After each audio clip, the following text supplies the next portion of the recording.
Hey gang, and welcome to High Country Addiction, the only Western style hunting program that showcases not only our outdoor experiences, but yours as well.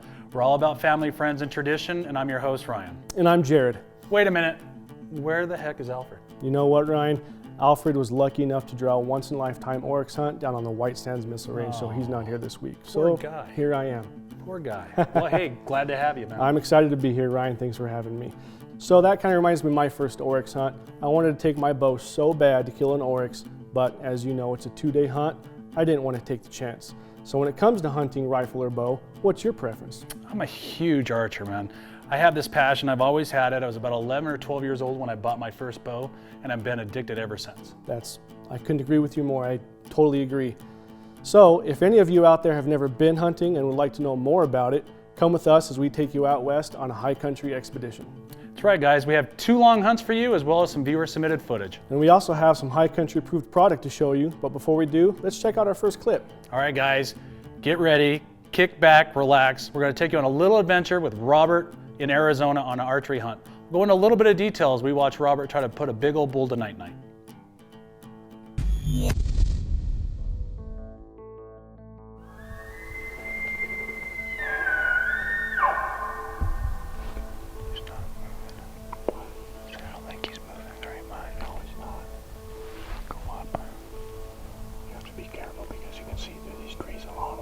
This is one of my favorite times of the hunt.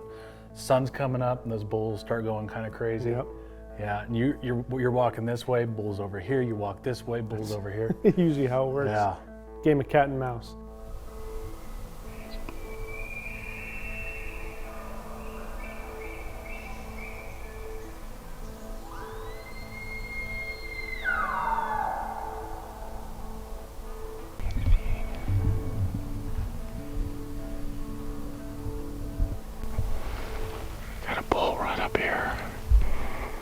Chasing him for about 4 or 5 miles. He's bedded right up here. We're gonna try to ease in, see if we can't get on him. Hopefully we can find him before he sees us. Hey, was that a coyote? Coyotes mixed in with cow elk. 2 coyotes with these elk, and it looks like that cow elk just kind of pushed them off. Yeah. I didn't catch that before. Little bull. Kind of looks like they're in that darker timber where those elk are gonna kind of go for the day and spend Chill the day out. bedded down. Yeah. Siesta, little nap.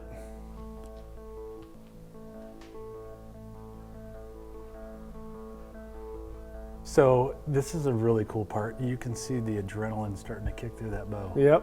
That's all you need to see is a bow start shaking. Bow's all calm, I'm calm. Oh my gosh. Starts kicking in, bow starts shaking. Yep. You know what, but you can't forget that. That's one of the parts of the hunt that you won't forget. Absolutely. You know, 5, 10, 15 years from now, you're gonna still think about that bull's coming in and you're just, that adrenaline's going.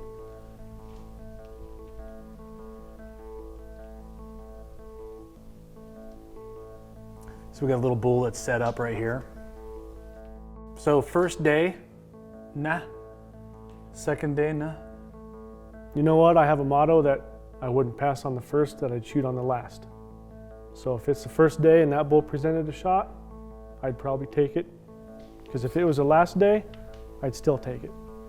So why would I pass something on the first day that I would shoot on the last? I'm reading your motto, but I've seen the pictures.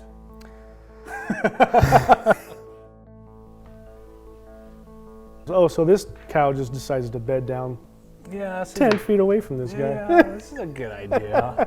No, it ain't. So this is how important scent control is. Yep. Good camo, good scent control. Right, we got these bulls bedded. They're right up above us, bedded. We've had elk around us all morning. Robert could have shot a small 5. Had him at like 18 yards. But there's a bigger bull right up here bedded. So we're just gonna hang tight, see if they get up and start milling around. They're in some heavy jack pines. There's no way we're gonna get on them. We'll spook them. So we'll see what happens.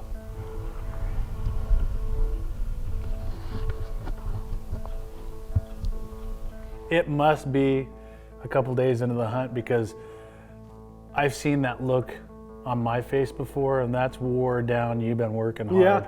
Yeah. It catches up with you.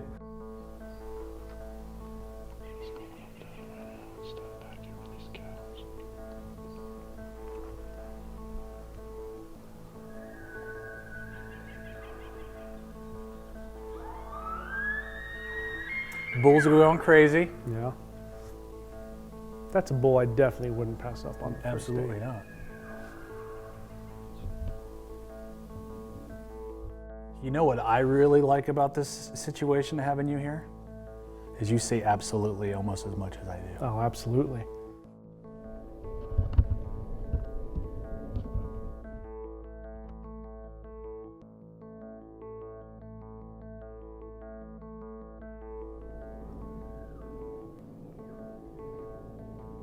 So that was a good time to draw back before that cow Yeah. came out.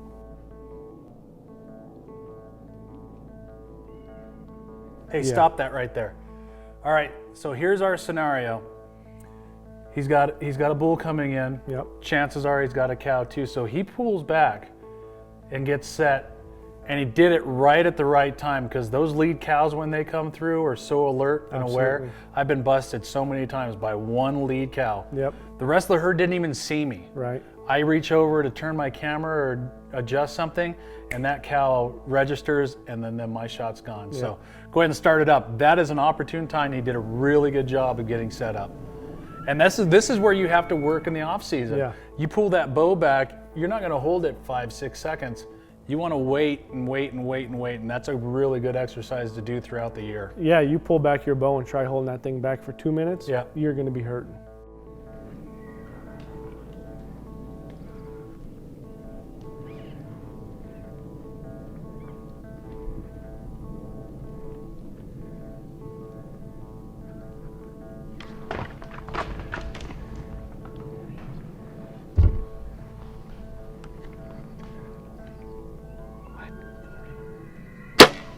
Boom!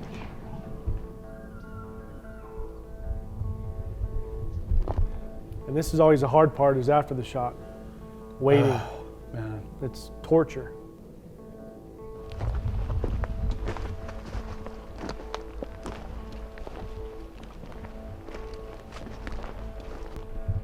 And this is exactly why I talked to you guys in the past and said, if you're going to hunt, it's really good to hunt in an area where you have cell phone service, so you can call your buddies. You got Hey, it. Jared, dude, big bull, get up here. And like I've told everybody, it doesn't have to be a big bull. Yeah, I remember You last just- year I showed up like 4.5 hour drive and it was a spike. Well, but thank you so much for doing what you did. You're welcome. Alright. Got elk all around us still. Bedded and bugled. So this is what we were talking about earlier. This is where it becomes really cool. Your friends, your family, getting out, you got your shot, you and your dad go out, walk together, hug, happy you guys got that. I mean, these Yep. are the memories that we talk about. Yep. And that can be an emotional roller coaster. Yeah. I remember my first bull elk, I was in tears. Yeah.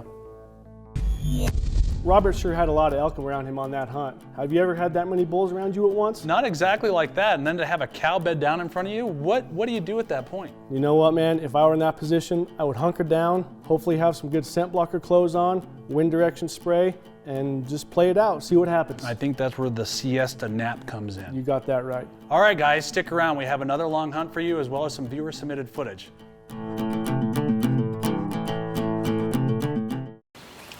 This is for the person stuck in the office. The 9-to-5er. The person who eats, sleeps, and drinks the outdoors. During business hours, you play the part. And in the mountains, you're home. But on the water, you go with the flow. This is for the angler, the hiker, the hunter, the adventurer, and you. Shop one of over 75 locations. I block the wind, the cold. I block the rain, noise, and smells. I block the voice in your head that says, go home.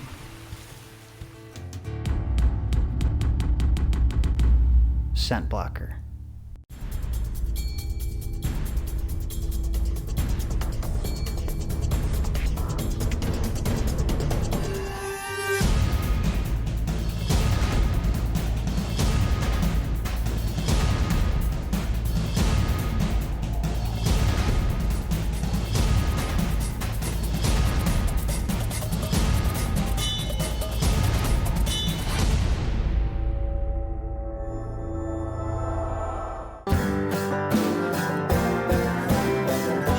Hey guys, and welcome back to High Country Addiction, the only Western style hunting program that showcases not only our outdoor experiences, but yours as well. We have another long hunt for you guys, but first let's check out some High Country approved products, actually from our friend Jason, the owner of Canyon Coolers. Jason, thank you so much for coming down today, buddy. Ryan, thanks for the invitation. So give us a little detail about the coolers, but more importantly about Canyon themselves, the business. The business started 6 years ago. I started it in Flagstaff, Arizona. Premium coolers had a history with Flagstaff, Arizona. It goes back almost 20 years. We would take these coolers, we'd build them by hand with fiberglass sling, and we'd go down the Colorado River for 296 miles. Wow, that's crazy. So, and give us a little bit of detail as far as what's unique about Canyon Coolers products themselves, as well as like warranties. I mean, is there a warranty that comes with these things? The warranty is a great question. We've gone with a lifetime warranty. Nice. You don't even need the receipt. It's lifetime and it's no hassle, so it's really easy to deal with. But the cooler itself, it's extremely squared off. We wanted these things to pack easily and well in the backs of our trucks. We don't want things getting snagged, and we want to respect space. Sure. You might not have a lot of it in your truck or your boat or your van or whatever vehicle you're using. Sure. The other thing that might make this a bit unique is the amount of insulation we use in some of our coolers is a bit over the top. This one here, our 35, has almost an inch more insulation than some of the leading competitors. Wow. And that's why we won the #1 cooler in the four-wheeler shootout earlier this spring. Nice. Absolutely. You'll also see in our recessed latches are cam style, so it really latches down tight but still easy to open. We have a no-lose drain plug on the side, the handles are recessed. The cooler itself is made of an extra rugged kayak-type plastic that can really take a beating and last a lifetime. Yeah, we've used these coolers in the field. You guys know, Western style hunters, you know, you have to have ice that lasts a long time. You're in the bush for 15 days, 20 days. You don't want to break away right when the rut starts to go get more ice and come back, because if you have to do that, your buddy's going to go sit in your spot and smack your bulls. So, Jason, thank you so much for coming down and showing us your product and also telling us about your company. Ryan, thanks so much for having me. All right, guys, kick back, relax. We're going to watch Eric on his Arizona archery elk hunt. It's my first day up here. It's the second day of the elk hunt. It's my first time hunting elk, and we've got bugles all around us. We're up here a little bit early to beat the crowd. Hopefully we can get on a bull.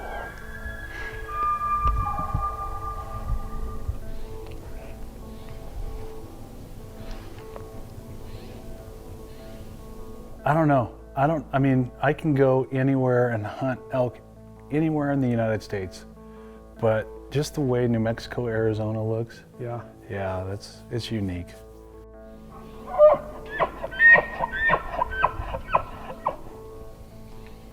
So we got on the bulls this morning, didn't work out, and they crossed these meadows, so we had to cross two big old meadows, two miles worth of meadow to get back on these bulls, and they're bugling over here. They might be bedded up. Let's go get on them.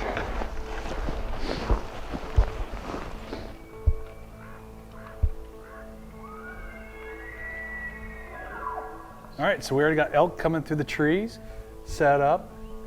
So here's a little situation. Do you get super excited about this now that you've been hunting so long, or do you have to, because there's certain times where you have these elk kind of coming in, and all of a sudden, bam, they're just gone. They're not coming all the way to you. So do you get excited about this? Absolutely. If I see elk, I get excited. I think it should be like that for everybody. I mean, if you have a passion for it, oh, it should absolutely, be something yeah, that you get excited about, whether you get a shot off or not. Yeah, so what, 35, 45 yards, he's got a spike come through? Yeah.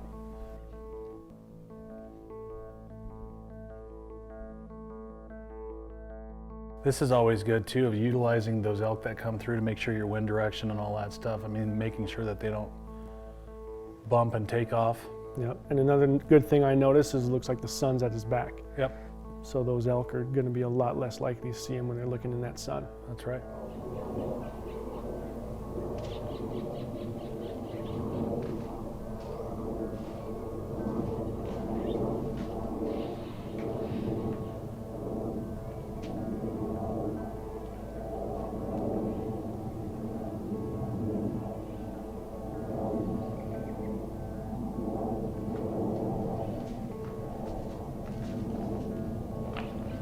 Hard to predict. Yeah.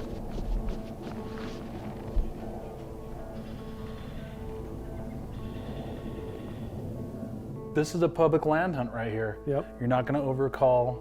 You know, you're going to be a little bit resistant on Yeah. throwing a lot of those calls out, and just working obviously the spot and stock, utilizing the wind and what direction it's going, and really kind of getting out there and hounding it. Sitting there for almost an hour now waiting for these elk to get up. Got a cow bedded at 30 yards. The bull's right below her. It's been bugling off and on. Just pinned down, we can't move. We're hoping to get up and move around. Look at this. How many times has that happened? Passionate hunters, I mean, that's what fuels us. Yep. You know, I bet you, so he may have drove all night, and we've all done this.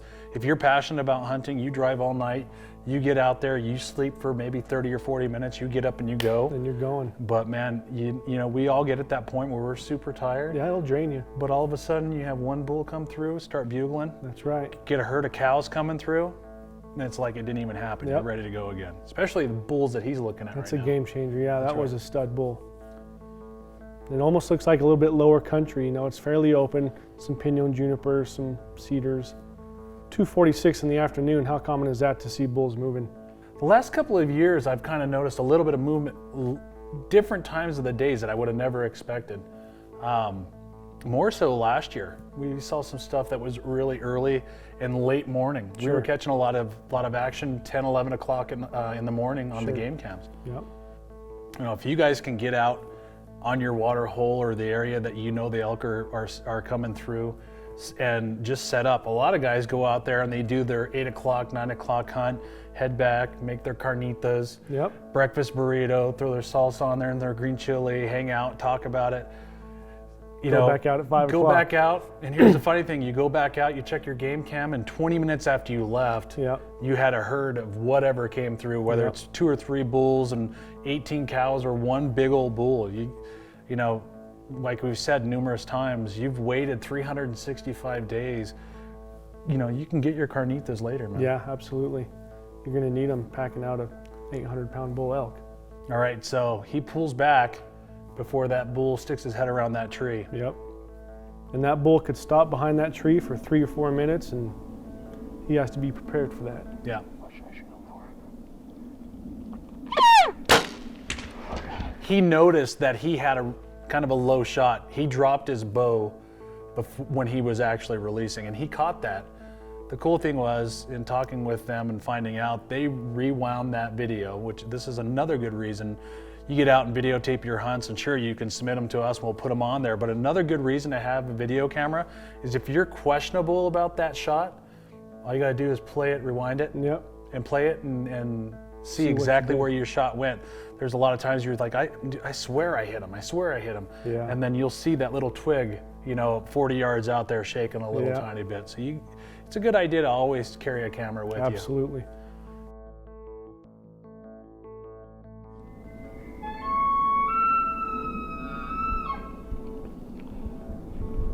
Hit him a little low. He's got it. There's been times where I take shots and I don't remember. I black out. It's Oh, just like, especially when it's something like this, Yeah. you know, big bull elk 30 yards in front of you. yeah, You release that arrow, and the first thing you want to do is see where that arrow went. yeah. You'll drop that back elbow and try to peek over and see Yeah. where it goes. Okay, we got on a really nice bull last night, as you saw in the video, and got right in on him, and no excuses. I dropped my bow arm on the shot, and I hit him bad. I hit him real low, and so we backed out. We didn't want to push him, so we backed out and came back in the morning and looked for blood and worked the area, and sure enough, we found some blood where he'd been bedding down, and we're gonna go look for him right now.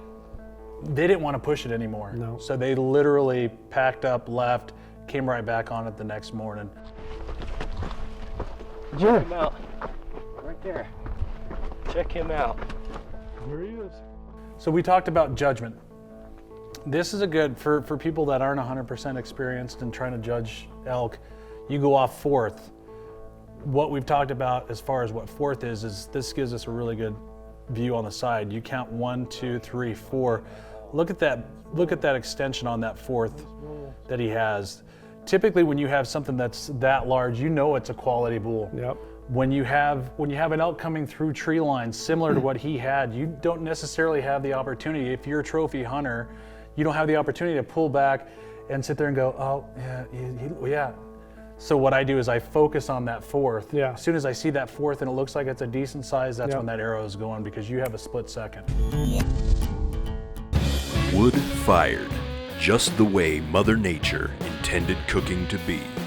With a Traeger, you can grill, smoke, bake, roast, braise, and barbecue. It's the most versatile cooking solution in the world. Traeger, taste the wood-fired difference. This is for the person stuck in the office. The 9-to-5er. The person who eats, sleeps, and drinks the outdoors. During business hours, you play the part.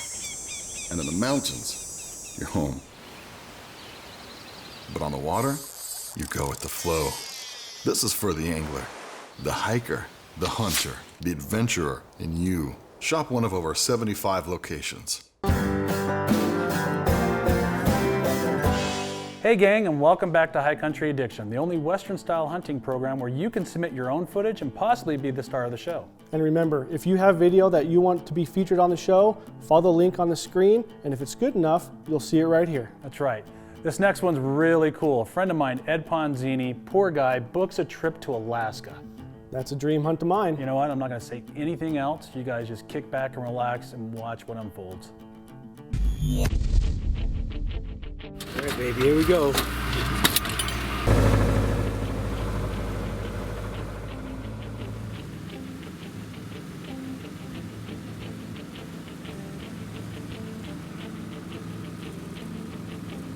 That was what would make me sick right there, is those puddle jumper planes. You get off a big plane, you know, you get to the mainland, then you got to jump on these little puddle jumpers to get to the backcountry. And from what I hear, they're not terribly fun flights. So that would be the hard part for me. So we've had 50+ mile-an-hour winds all night, rain, windy.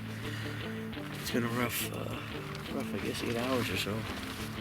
You can hear it banging against the tent. So hopefully it'll calm down a little bit. First morning they wake up, he heads up the hill, and what does he see? Moose. Then they're taking off, they're walking, and what do they have in front of them? Probably another moose. Yeah. I'm thinking where he went with the guide that he went with, I'm thinking he made the right choice. Yeah, absolutely.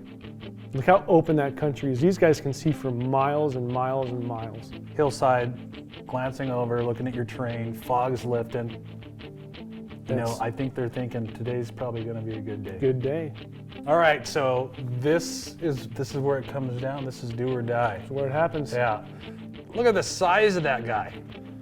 Yeah, there's no mistaking that those are just 1,000-pound beasts. Yeah. So Ed had a little window to take his shot. And right here he does it. And man, he smacks it. You can shoot. He's still at about 320.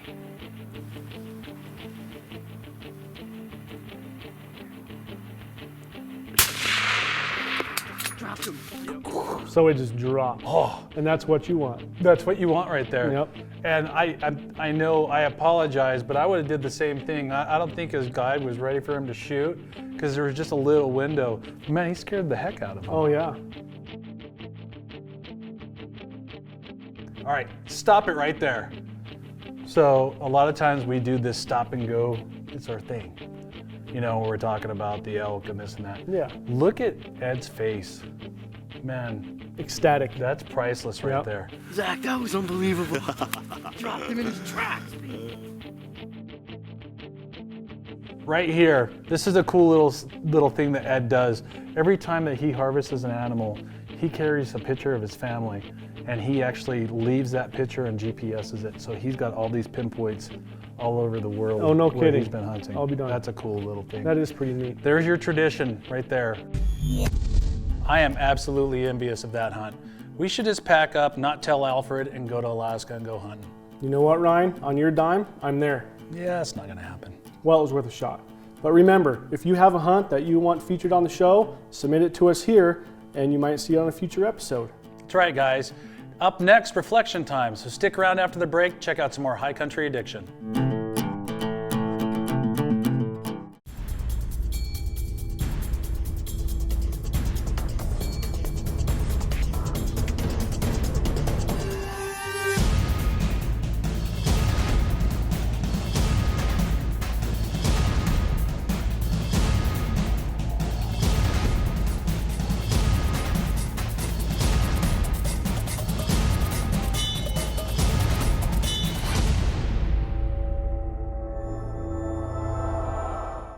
I block the wind, the cold.